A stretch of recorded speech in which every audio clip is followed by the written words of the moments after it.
So today I want to show you my strategy how to actually cut from those panels. So I made printouts and how to actually cut with this saw, this angled cut.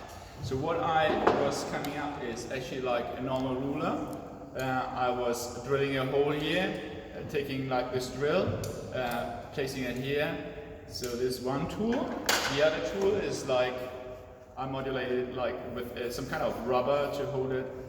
This jig. Another jig is like here.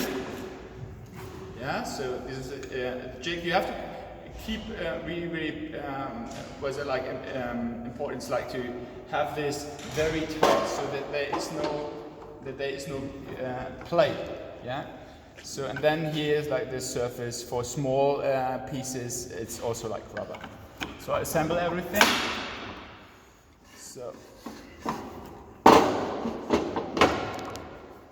then I have like this piece. I place it like here. I can adjust even here. Kind of approximate length of the piece or the pattern. And then there is like this hole, as you see. Place the ruler here.